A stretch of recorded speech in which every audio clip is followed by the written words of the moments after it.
માસે હું ધોરણ 2 માં ભણું છું. મારી શાળાનું નામ બેસના પડિયાગોળ છે. હું આજે તમને વાર્તા કહીશ. વાર્તાનું નામ છે ઠાગા ઠૈયા કરું છું. એક હતો કાગડો અને એક હતી કાબર. બંને વચ્ચે દોસ્તી થઈ. સમય વીત્યો અને બંને પાક્કા દોસ્ત બની ગયા. પણ બંને દોસ્તોમાં એક ભેદ હતો. કાબર ભલી પડી પણ કાગડો બહુ પાક્કો હતો. એક દિવસે કાબરે કાગડાને કહે, કાગડા ભાઈ ચાલો ને આપણે ખેતર ખેડીએ, દાણા થાય તો આખું વર્ષ તેમાં ન જવું પડે. કાગડો કહે, બહુ સારું, ચાલો. પછી તો પોતપોતાની જગ્યાએ ખેતર ખેડવા લાગ્યા. ખેતર ખેડતા ખેડતા કાગડા ભાઈની ચાટો ભાગી ગઈ. એટલે એને કઢાવવા એ લુહારને ત્યાં ગયો. જતા જતા કાબરને કહેતો ગયો, કાબરભાઈ તમે ખેતર ખેડો તો હમણાં જ ચાટ કઢાઈને આવો. કાગડો તો ગયો, ચાટ તો કઢાવી, પણ ત્યાં બેઠો લુહારને ત્યાં ગપ્પા મારવા લાગ્યો. કેમ કે કાગડાની દાનત તો ખોટી હતી. ત્યાં કાગળબેન તો ખેતર ખેડતા થાકી ગયા અને આખું ખેતર સરસ ખેડાઈ ગયું. અને પછી કાગડાની રાહ જોતી થાકી ગઈ અને કાગડાને બોલાવી ગઈ અને કહે, કાગડાભાઈ ચાલો ને આપણે ખેતર ખેડીએ. હવે તો આપણે ખેતર પણ ખેડાયું, હવે વાવણીનો સમય આવ્યો. કાગડાભાઈ તો ઠાગા ઠૈયા કરું છું, ચાચુડી ગળાવું છું, જાવ કાબરભાઈ કાલે વહેલો આવું છું. કાબર તો પાછી ગઈ અને આખું ખેતરની વાવણી કરી નાખી. થોડા દિવસો પછી મસ્ત બાજરો નીકળ્યો કે બસ જોઈને વાહ બોલાઈ જાય.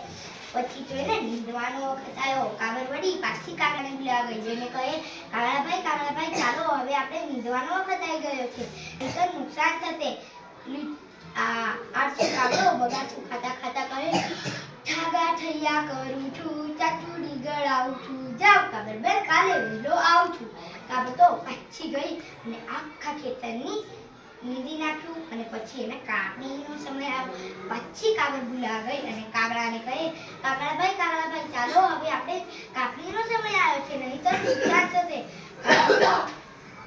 લુચ્ચો કાગડો ઝાડ ઉપરથી જ કહે, ઠાગા ઠૈયા કરું છું, ચાચુડી ગળાવું છું, જાવ કાગળભાઈ કાલે વહેલો આવું છું.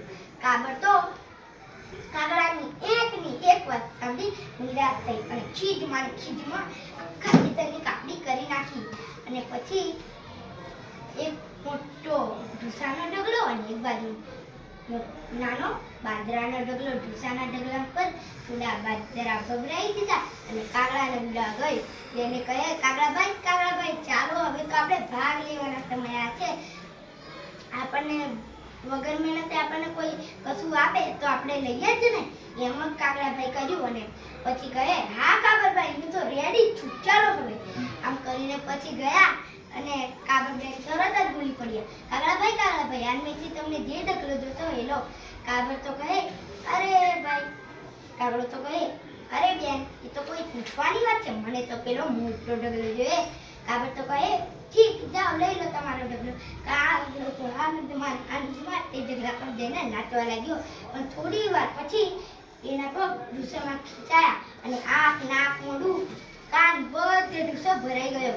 અને કાગડાભાઈ તો હાથ લેવા લાગ્યા અને મોટી દરાર પડી ગઈ. કાબરબેન મને બચાવો, કાબર તો ભલી પડી એટલે કાગડાને બચાવવા ઢગલાની ઉપર જઈને કહે, કાગડાભાઈ ઉડો. પછી તો બંને ઉડ્યા અને ગેજુની નદીમાંથી મોઢું ધોયું અને કાગડાના જીભમાં જીવ આવ્યો. અને પછી કાબરને કહે, કાબરબેન હવેથી આવું નહીં કરું, પ્રોમિસ. દયાના સાગર કાબરબેન તો કહે, કાગડાભાઈ આટલો બાજરો તમે લઈ જાઓ, કેમ કે મેં આટલો બાજરો લઈશ તો મારે આટલો બાજરો તો વધવાનો છે. કાગડો કહે, સારું. કાબરબેનના સંગથી કાગડાને એવી અસર પડી કે એ કાબરબેન સાથે ખેતર ખેડે, વાવે, નીંદે અને કાપણી કરે. અને કાગડાભાઈ ઠાગા ઠૈયા કરવાનું છોડી દીધું અને કાબરબેન સાથે ખડાસ સુધી રહ્યા. હસતું જઈ.